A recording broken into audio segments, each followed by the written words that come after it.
A special thank you to each of our subscribers who make this channel possible. Here's today's story. In an escalating political drama, Illinois Governor JB Pritzker has made it clear that his state will not remain passive if President Donald Trump follows through on his threat to deploy the National Guard to Chicago in response to crime. Pritzker took to social media on Wednesday, stating, "Unlike Donald Trump, we keep our promises. We will not stand idly by if he decides to send the National Guard to intimidate Chicagoans."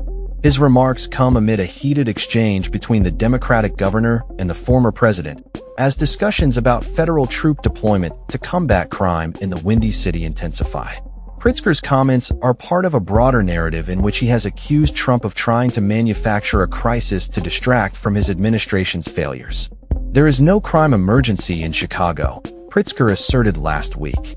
He accused Trump of politicizing the National Guard and abusing his power. "The safety of the people of Illinois is always my top priority," he emphasized, adding that there is no justification for federalizing the National Guard or deploying active-duty military within the state's borders. On Monday, the governor went further, labeling the potential deployment of troops as unconstitutional and un-American.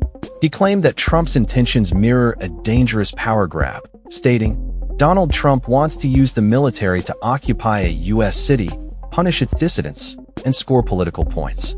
If this were happening in any other country, we would have no trouble calling it what it is, a dangerous power grab." Chicago Mayor Brandon Johnson, also a Democrat, echoed Pritzker's sentiments, citing recent data that show a decline in violent crime rates in the city over the past year. Homicides and robberies have reportedly decreased by more than 30%, with shootings dropping nearly 40%. Despite these statistics, Johnson acknowledged that crime rates are still higher compared to 2021, but he criticized Trump's approach as uncoordinated, uncalled for, and unsound. Unlawfully deploying the National Guard to Chicago has the potential to inflame tensions between residents and law enforcement when we know that trust between police and residents is foundational to building safer communities, Johnson said on Friday. He added a rallying cry against tyranny, asserting, "When we fight back against tyranny, the people united will always prevail." In response to Pritzker and Johnson's statements, Trump did not hold back. He labeled the governor as incompetent and suggested that the mayor was equally ineffective. On his social media platform, Truth Social, Trump remarked on a recent violent weekend in Chicago, where 6 people were killed and 27 injured, saying, "Panic-stricken Governor Pritzker says that crime is under control, when in fact it is just the opposite. He is an incompetent governor who should call me for help. Mayor Johnson is no better. Make Chicago great again." This political clash comes on the heels of Trump's controversial decision to increase federal law enforcement presence in Washington, D.C., in a bid to curb crime. Hundreds of federal agents and National Guard troops have been deployed to the streets of the Capitol as part of this initiative. As tensions rise, Pritzker has taken a more aggressive stance. He recently shared a warning to Trump, stating, "If you hurt my people, nothing will stop me, not time or political circumstance, from making sure that you face justice under our constitutional rule of law." In a bold move, billboard trucks displaying Pritzker's warning were seen circling Trump Tower, funded by the Progressive Change Campaign Committee, which also included the message, "Fascists are not welcome."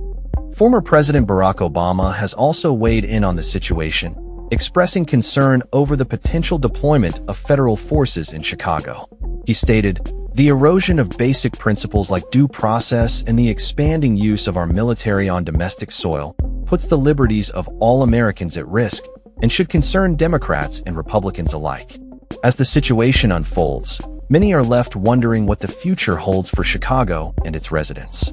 Will Trump proceed with his plans to send troops to the city, or will the pushback from state leaders deter him? The political landscape is undoubtedly charged, and the outcome of this feud could have significant implications for both state and federal governance moving forward. The stakes are high, and both sides are prepared to fight for their beliefs as the nation watches closely. That's all for this story. We upload videos every day covering many different subjects, so hit that subscribe button to stay informed. Thanks for watching.